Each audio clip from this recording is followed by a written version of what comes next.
I'm Dr. Terrance Manning. I'm a naturopathic physician at RestorePDX. Currently, I am finishing my third year of naturopathic residency program here with Dr. Desai. Naturopathic physicians are physicians who are trained at one of 7 accredited schools across North America.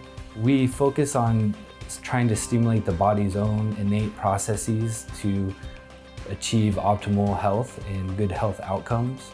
We are at a great position to integrate with conventional medicine through the burgeoning field of regenerative medicine. The tenet of regenerative medicine is using the patient's own body, using their own cells, their own growth factors, to help them overcome their musculoskeletal pain and/or dysfunctions.